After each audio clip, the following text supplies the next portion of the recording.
Monitoring a vernal pool can be a rewarding experience and fun to boot, but over time it can tell us the health of the pool as well as the watershed. This is what you'll need for an extensive data gathering at a vernal pool.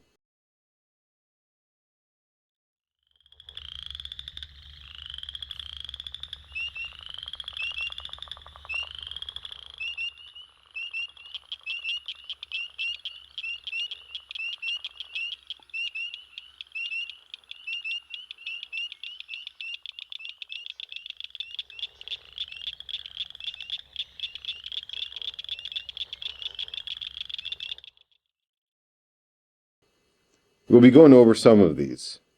Before going to the pool, check with the landowner to gain permission. To find the landowner, you can visit the county auditor's website. If the owner does not know about vernal pools, it will be an excellent opportunity to educate them on vernal pools. Once you have permission, scope out the vernal pool during the day to plot which path you will take. There can be submerged logs that can be a hazard at night, and other things that may make it difficult if you don't know where they are. Also, if it is a wooded area, mark your route with reflective tape. Try to be there about an hour after sunset. When you go at night, bring a friend or two and let them carry the gear. While traveling to the pool, pop in the Frog and Toad Call CD. This will get you used to hearing the different types of calls here in Ohio. Once you arrive at the pool, put on the waders, grab your gear, and head out. It's time to get your pool on.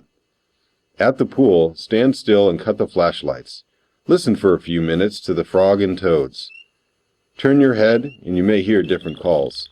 How many and what kind do you hear? 1 to 10, or is it dozens or maybe even hundreds? Make a mental note or write down what you have heard. Okay, let's turn on those flashlights and let's see if we can spot one of those noisemakers.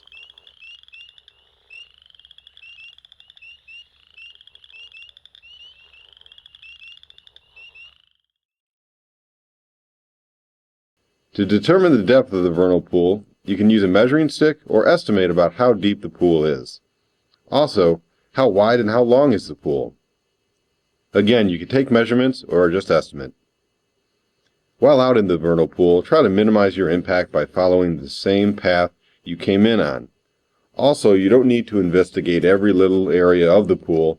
1 or 2 can yield good data. While out in the pool, what types of critters do you see? Are there any egg masses? If so, what do they look like? Take a picture if you're not sure. If you are out at the beginning of the season, you may be lucky enough to see a salamander. If so, what does it look like? Maybe you see the spermatophores. A spermatophore is a capsule or mass created by the male that contains sperm. The male deposits these in the vernal pool shortly after the female arrives. If you see spermatophores, you know salamanders have been there. If you see a salamander, try and take their picture or at least determine how many of what species are present. So now you've documented the frogs and toads and salamanders that may be in the pool. Are there any reptiles such as turtles or maybe even snakes? If so, make a note of them. Regardless of what you find, never take anything from a vernal pool. These animals serve an ecological function and are critical to the pool's well-being.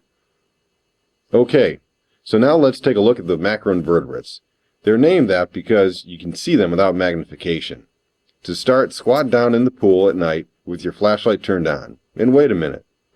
Fairy shrimp, whirligig beetles, water mites, back swimmers, and other small creatures will be attracted to your light. Take note of what you see. If you wish, you can take the observation tray or a small container and dip it in the pool. This way you can see what is in the water without having to be crouched over. Once you are done looking at the creatures, put them back in the water slowly. You can also use a dip net to find the critters on the bottom of the vernal pool. Simply slowly work the dip net across a small section and hold it over the observation tray, which should have some water in it. When you're leaving the pool, pick up any trash you may see. Trash is a hazard to wildlife and an eyesore. Once you get back in the car, make a note if it is raining or if it has rained in the past 24 hours. Also, is there a strong wind? Make note of the water temperature and the air temperature. Also, look at the surrounding land use around the pool. Is it wooded? Is there a field or a housing development, or is there something else?